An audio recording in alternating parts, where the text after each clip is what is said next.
Meu Deus. Faz aqui no chão, peraí. Fala pessoal, beleza? Bem-vindos a mais uma aula NHB. Pegar aqui vos fala, né? E hoje a gente vai falar sobre redemocratização, né? Que como eu disse, a redemocratização vem com novos presidentes, uma nova república, né? Vem aquelas novas reformas, né? Algumas boas, outras ruins, né? Como sempre, o aumento drástico, né, de alguns preços elevados, né, e entre outras coisas, né, o PIB, a capital, né, tudo mais sobre economia, né, que a gente vai falar hoje para vocês, beleza?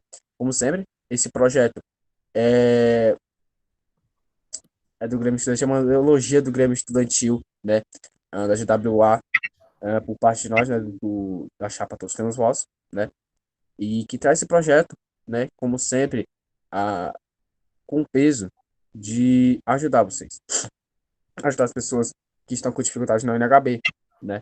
Mas só uma observação, tá, galera? Uma observaçãozinha. A UNHB não vai falar sobre a história do Brasil, né? Vai falar sobre também outros pontos. Mas isso aqui, galera, também é um dos pontos muito importantes que cai na prova, né? Então é um ponto importante você verificar, né? Que às vezes ele pergunta lá umas coisinhas do colonialismo, né? Sabe como é que é. Mas beleza, galera. Como sempre, juntamente nós temos aqui o nosso professor Alan John, né, que vai estar que e ajudou a gente até aqui, né? Então, a gente deve agradecer muito a ele, né? Porque se não fosse ele, a gente não teria todo esse material pronto para ele explicar, né? Se não fosse, a gente não teria esse esclarecimento grande que nós temos agora no nosso aulão. Então, devemos agradecer muito a ele, né? Por ele estar aqui, ter dado o seu tempo, né, para nos ajudar, beleza? Pois é, galera, hoje é o último vídeo, que pena que hoje é o último vídeo do nosso aulão NHB, né? Mas assim, aceite isso como um presente que caiu do céu, né? Porque não, nem muita gente tem essa vontade, essa força de vontade de fazer esse aulão para vocês, para ajudar vocês, né? Como a gente teve, a gente fez esse aulão pensando em vocês, né? Principalmente o professor, né? Então, é isso aí, galera, né? Vamos falar coisas tristes não. Agora vamos estudar mesmo, porque o NHB tá chegando. Então vamos lá, galera. Agora eu vou passar as palavras para o professor Alan e fique com o último aulão. Beleza, moçada? Então, é um prazer imenso estar aqui mais uma vez com vocês. Lembrando que essa é a última divulgação do vídeo, né, sobre a história do Brasil. Ao longo de mais de 2 semanas estivemos aqui, sempre gravando vídeo, trazendo informações, dicas, falando sobre grandes personagens históricos, grandes fatos. E nós, hoje, estamos aqui encerrando toda essa fase, falando um pouco agora sobre redemocratização. Então, vamos já para o assunto. Então, pessoal, para a gente já fazer uma breve introduçãozinha, é interessante relembrar que a redemocratização no Brasil ela vai ocorrer a partir de 1985, que é o momento em que ocorrerão eleições, no primeiro momento, indiretas, mas que vão retornar e dar a possibilidade de um retorno dos civis ao governo, né? Nas eleições de 85, assumiria, então, a presidência da República, Tancredo Neves, porém, pouco tempo após a sua ascensão ao poder, o mesmo acabou falecendo. Assumiria, então, o poder o presidente maranhense José Sarney. Então, o que foi que a ditadura militar, de alguma forma, deixou como grande legado para o Brasil? Além de ter trazido muito desenvolvimento econômico na sua primeira fase, de 64 até 73, de 73 a 85, ela, de alguma forma, acabou trazendo muitas dívidas. E o Brasil, governado por José Sarney, vai ser basicamente o herdeiro dessas dívidas. É um momento em que o Brasil está passando por um endividamento externo enorme, principalmente em relação ao Fundo Monetário Internacional, onde a moeda está altamente desvalorizada e onde a inflação basicamente come todo o crescimento salarial dos brasileiros. Então, para tentar evitar essa perda salarial e tentar trazer desenvolvimento para o Brasil, José Sarney lança, em fevereiro de 86, o chamado Plano Cruzado, que seria uma tentativa de reformar a economia do país e também, de alguma forma, tentar garantir o crescimento econômico do país. A principal característica desse plano cruzado foi o congelamento de preços, alimentos, combustíveis, produtos de limpeza, serviços, e até o real tiveram os preços tabelados pelo governo. Ou seja, ele criaria os chamados fiscais do governo, que seriam pessoas responsáveis por cotidianamente estarem observando se os mercados, supermercados, atacadões, varejistas estavam realmente exercendo essa política de congelamento de preços. Caso observassem um crescimento do preço, os estabelecimentos seriam multados. Surgiu, então, o termo fiscais do Sarney, que eram pessoas que estavam fiscalizando os preços nos mercantis. O problema desse congelamento de preços é que, devido ao aumento do custo da produção de muitos elementos nas fábricas e o congelamento de preço nos supermercados, ocorreu uma crise do desabastecimento, ou seja, ninguém produzia mais porque o custo de produção dos alimentos estava muito caro. Outra medida também muito conhecida, adotada por Sarney, seria o gatilho salarial. O que seria isso, professor? Caso ocorresse um crescimento da inflação superior à marca de 20% ao ano, ocorreria também um acréscimo, um reajuste salarial, também de acordo com a inflação daquele ano. Era uma tentativa de garantir o poder de compra da população. Então, se aumentou em 20% o preço dos produtos naquele ano, o salário também aumentaria 20%. Já em 87, o processo inflacionário retornou com intensidade, fazendo com que o gatilho fosse disparado mensalmente. O que antes era um aumento anual, passou a ser um aumento mensal. Porém, as fábricas, as empresas não conseguem, de alguma forma, pagar esse salário aos servidores e muitos acabam quebrando. Também é criado o seguro-desemprego, a partir de uma lei de março de 86, que é para garantir às pessoas que estavam desempregadas uma renda financeira para se manter e uma garantia de um sustento mínimo para essas famílias. Sarney também é responsável pelo Plano Verão, que seria seu quarto e último plano econômico, para tentar evitar o crescimento da economia. Então, vários planos econômicos e várias vezes foram mudadas a moeda para tentar garantir o crescimento econômico do país. Outro grande legado deixado por ele foi a Constituição Federal de 1988, apelidada de Constituição Cidadã, que garantia vários direitos para as pessoas, inclusive o artigo 5, a liberdade e a igualdade entre as pessoas. Carta que ainda hoje é utilizada por milhões de brasileiros. Nas eleições de 1989, vem, então, uma grande quantidade de candidatos: Collor, Luiz Inácio Lula da Silva, Fernando Henrique Collor, Luiz Inácio Lula da Silva, Silvio Santos também lançou candidatura, vários outros candidatos, porém o vitorioso vai ser Fernando Collor, que seria um candidato apoiado pela grande mídia. Alagoano, pode falar. Só uma observação, Fernando Collor, ele era, eu não sei se é até hoje, né, mas é muito amigo do Luiz Inácio Lula, né, da Silva Lula, né, que eles ficaram juntos, né, na greve do ABC, né, professor, naquela greve do ABC paulista. Sim. Eles ficaram juntos lá, debatendo lá sobre coisas da greve, né, ditadura, essas coisas. Beleza.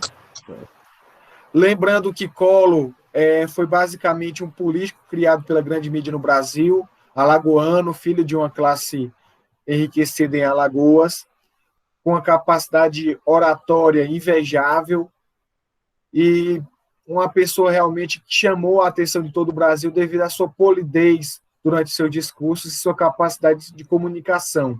A grande mídia, naturalmente, temia um crescimento da força de Lula, juntamente à camada mais pobre, e acabou ampliando a divulgação sobre Collor, Fernando Collor de Mello, fato que vai fazer com que ele vença as eleições de 89. Suas principais medidas, quando ele adentrar o governo, seria, de alguma forma, implementar o neoliberalismo. O que é o neoliberalismo, Pedro Henrique? Neoliberalismo né? É como se fosse eu posso dizer assim, uma verdadeira bagunça, né? Porque juntou muita coisa, né? Juntou o parlamentarismo, aí veio aquela votação de monarquia, aí veio aquela votação, como é que eu posso dizer? Acho que foi uma verdadeira grande bagunça, né? Teve que explicar, né? Beleza. Então vamos lá. O neoliberalismo, pessoal, é uma tentativa do governo Collor de tentar abrir a economia brasileira para as multinacionais e empresas estrangeiras, certo? Ele tentou se distanciar das estatais, convocou dezenas de empresas multinacionais a se instalarem no Brasil para tentar garantir um crescimento econômico e a geração de emprego, já que a inflação ainda era um problema constante. Ele também vai criar uma nova moeda, algumas mudanças na lei trabalhista e abertura do mercado nacional a empresas privadas, além de privatizar algumas estatais. O plano econômico dele foi chamado de bloco de plano Collor, devido à forte intervenção dele. Participou também ativamente da criação de alguns blocos econômicos, como o Mercosul. Então, professor, o que são privatizações? É vender uma empresa que é basicamente propriedade do Estado brasileiro para empresas privadas, empresas de outros países. Professor, também o que foi o Plano Collor? O Plano Collor foi basicamente o plano econômico desenvolvido por ele para tentar conter a inflação econômica que estava em constante crescimento no país. Então, o que foi que ele fez? Ele adotou algumas medidas bastante radicais, como para tentar conter a inflação que estava em crescimento. Lançou algumas políticas de desestatização e também criou um plano econômico que estava dentro do plano econômico dele, que seria o confisco das contas correntes e poupanças. Ou seja, qualquer indivíduo que tivesse uma grande soma de dinheiro dentro das agências bancárias brasileiras deveria ter seu dinheiro confiscado, ou seja, passaria então esse dinheiro a ser posse do Estado brasileiro. Resultado: milhares de brasileiros perderam todas suas rendas e economias que estavam nas bancas. Até hoje, os bancos não pagaram e o governo não pagou. Milhares de pessoas perderam seus negócios e ficaram empobrecidas devido ao confisco das contas correntes. Pedro Henrique? Tem um caso de uma mulher, né, que já era fase idosa, né? Ela acabou vendendo sua casa para comprar uma casa melhor, né? E ia acabar pegando um pouco desse dinheiro da conta, né? Corrente ou poupança que ela tinha, né? O que aconteceu? Quando tiraram esse dinheiro dela, né? O dinheiro da casa que ela tinha vendido não dava para comprar uma casa nova, né? Para ela e para o marido dela. Então acabou prejudicando não só ela, como vários brasileiros, né? Por exemplo, se eu tiver hoje. Hoje eu vou falar de plano real, tá? Não vou falar do Cruzeiro de antigamente, não. Por exemplo, se eu tiver 50 mil reais hoje na minha conta, claro que como vai tirar, né? E ele poderia ser o dinheiro retirado, poderia ser o dinheiro utilizado para fins mercadoria, para fins médicos, né? E essas coisas. Beleza. Então, milhares de pessoas perderam seu dinheiro que estava dentro dessas agências bancárias e ficaram impedidos de investir e também de consumir. Isso naturalmente vai causar um grande sentimento de oposição da população ao governo Collor, aliado também a uma série de denúncias que estavam sendo divulgadas nas principais revistas daquele período, que acusavam o mesmo de desvio de dinheiro público, sendo o mesmo até acusado pelo seu próprio irmão, Pedro Collor, diante desses abusos, né? Um esquema financeiro de roubo, de desvio de verbas, que tinha como operador PC Farias, que, quando foi descoberto esses casos de corrupção, acabou sendo encontrado morto. Então, diante dessas cenas, diante das acusações, diante das ações por parte da grande mídia, das revistas e também diante da insatisfação popular, o povo ganhou as ruas na capital federal, Brasília, com o rosto pintado de verde e amarelo, movimento chamado Caras Pintadas. Diante da pressão popular, o Senado Federal acaba cassando o mandato de Fernando Collor de Mello e o mesmo acaba sofrendo impeachment, perde os direitos políticos por 8 anos. Hoje, Fernando Collor de Mello é senador pelo estado de Alagoas. Após o impeachment, assumiria seu vice, Itamar Franco, que vai fazer um plebiscito popular, uma votação, para tentar perguntar à população se elas preferem o sistema republicano monárquico ou o presidencialismo ou o parlamentarismo. O resultado desse plebiscito seria a continuidade da república e a adoção do presidencialismo enquanto regime político. Uma das características marcantes de Itamar Franco seria tentar também incentivar a classe média a comprar veículos, inclusive um carro que se tornou muito popular naquele período, que era o Fusca. Na questão econômica, ele convoca, então, Fernando Henrique Cardoso, que era um sociólogo, que vai criar um Ministério da Fazenda marcado por grandes nomes da economia nacional para tentar acabar com a inflação, que já superava marca de 2.000% ao ano. Então, essa equipe, liderada por Fernando Henrique Cardoso, cria uma nova moeda no Brasil, que é a Unidade Real de Valor, posteriormente batizada de real, uma moeda que vai tentar garantir o retorno do poder aquisitivo da moeda brasileira e também manter o crescimento econômico do país. Então, o que foi o Plano Real? Foi um plano de estabilização da economia brasileira, liderado por Itamar Franco e também pelo sociólogo Fernando Henrique Cardoso, para tentar garantir a volta do crescimento econômico à nação. Está aí Fernando Henrique Cardoso. Pedro Henrique, alguma fala? Não, né? Pra falar a verdade, sim, né? Algumas das ideias até que legaisinhas, né? Que deram certo, né? Pra falar a verdade, né, galera? O plano real é porque foram criadas várias moedas, né? Pra falar a verdade, foram criadas várias moedas, o cruzado, o cruzeiro, real, né? Como é que eu posso dizer? Para tentar chegar a um certo ponto, né? Um certo valor igual do dólar, né? Para ver se a moeda brasileira iria ser valorizada, né? Para dar um comércio bem legalzinho, né? Mas acabou que deu certo. Até hoje nós temos esse plano real, né? Mas não é muito valorizado, né? Mas vamos ver o que isso vai dar até agora, né? Pois bem.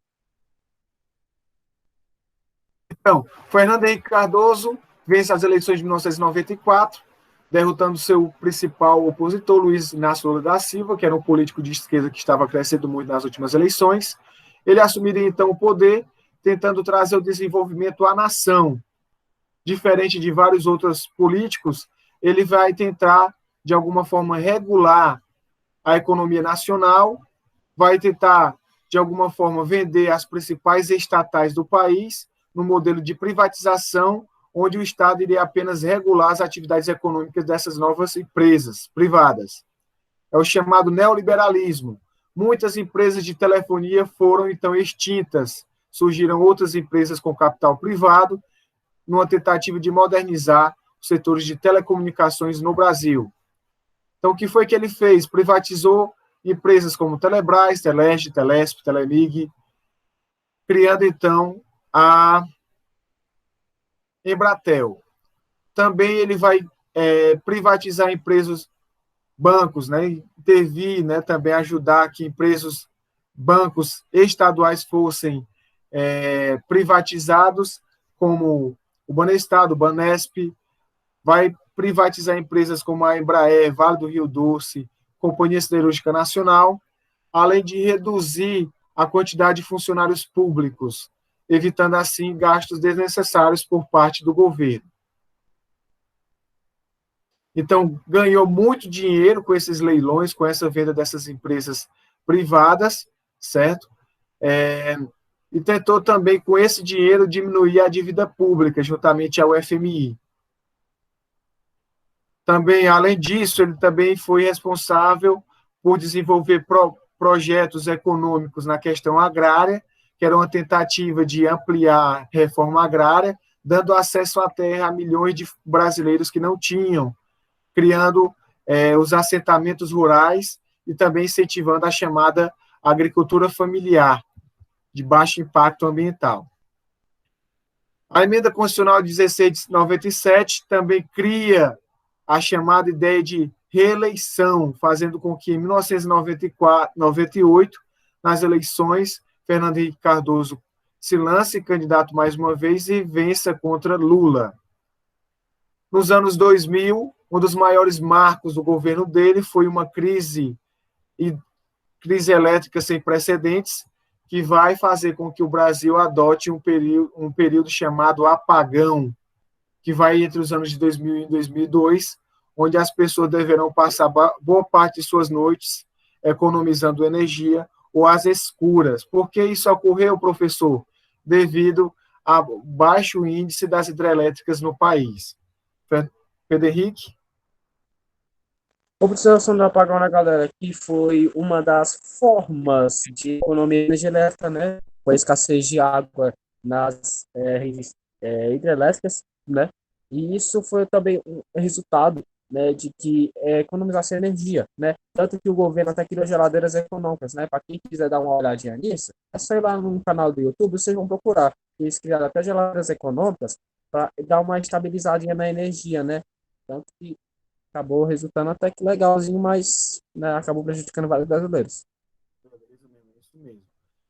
Então, quando chegar as eleições de 2002, assumirá então o presidente Lula, criando alguns programas sociais, como Fome Zero, Bolsa Família e o Primeiro Emprego, que são basicamente novas nomenclaturas sobre projetos que já tinham sido pensados ou articulados pela equipe social do Fernando Henrique Cardoso.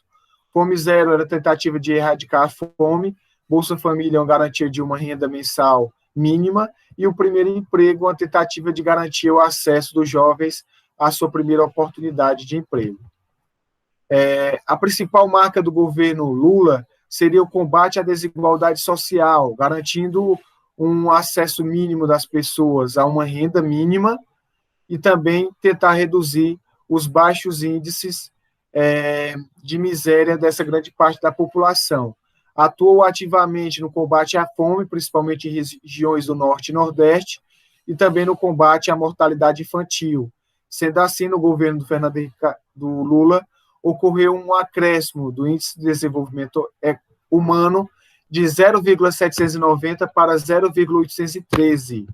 Então, o Brasil cresceu muito, a igualdade social começava a mostrar caras para o Brasil, e ele também, de alguma forma, para garantir um enriquecimento por parte do Estado, ele vai permitir o leilão de várias rodovias, privatizar várias rodovias. Tá aí os detalhes das rodovias privatizadas. Uma das preocupações do governo também é ampliar o acesso à educação, né? Até o próprio Bolsa Família seria uma dessas medidas, pagando às famílias para que seus filhos estivessem regularmente matriculados nas escolas, e vai também criar o ProUni, que seria um financiamento de até 100% da faculdade privada para pessoas de baixa renda. Pedro Henrique? Também, galera, até hoje existe, né? Para quem não sabe, no programa de Universidade para Todos, né? Como o professor disse, é um programa de renda para 100%, né, das faculdades privadas, né, para as pessoas de necessidade, né. Esse foi um projeto que deu um gatilho educacional, né, para todos os estudantes, né, mas tem um porém, né, porque várias dessas pessoas não conseguiram entrar nessas universidades, né, por causa de algumas falhas do governo, né? Sabe como é que é essas coisas, né? Pelo que eu li num tal de artigo, né? Mas teve um grande recorde, né? Se eu não me engano, em 2019, que foi mais de 240 mil pessoas, mais de 240 mil estudantes que conseguiram entrar pela ProUni, né? Muitos dizem que não foi criado pelo Lula, e sim, já foi algo que já foi elaborado por para os presidentes, né? Mas dizem que foi criado pelo Lula, né? Então. Beleza, meu irmão. Então, vamos lá. Então, principais ações do próprio governo Lula. Primeiro, acesso à terra para plantar. Ele vai, no caso, criar vários assentamentos em todo o país. Tem uma forte ligação com o movimento sem terra, ampliando, assim, o acesso à terra, principalmente nas regiões norte e nordeste do Brasil. Vai garantir uma renda mínima a partir do Bolsa Família, para tentar, de alguma forma, fazer com que as famílias incentivassem suas crianças a estarem na escola, garantindo uma renda mínima para essas famílias. Vai criar também o Fome Zero, que era um programa de distribuição de alimentos e também de uma renda mínima às pessoas de extrema pobreza. Vai criar e facilitar o acesso ao primeiro emprego a milhares de jovens no Brasil. Vai criar o ProUni, que seria uma tentativa de ampliar o acesso desses estudantes à universidade ou a faculdades particulares com bolsa de 100%. Então, dentro do governo Lula, as pessoas tiveram um crescimento econômico enorme. Naturalmente, as pessoas têm um poder aquisitivo melhor. Naturalmente, isso vai fazer com que elas tenham acesso ao crédito e também consumam muito. Então, com medidas pontuais de facilitação do crédito, como a redução do compulsório, o mercado foi inundado por reais. Há 8 anos, o crédito disponibilizado em todo o país era de 380 bilhões, passando, então, para 1,6 trilhão.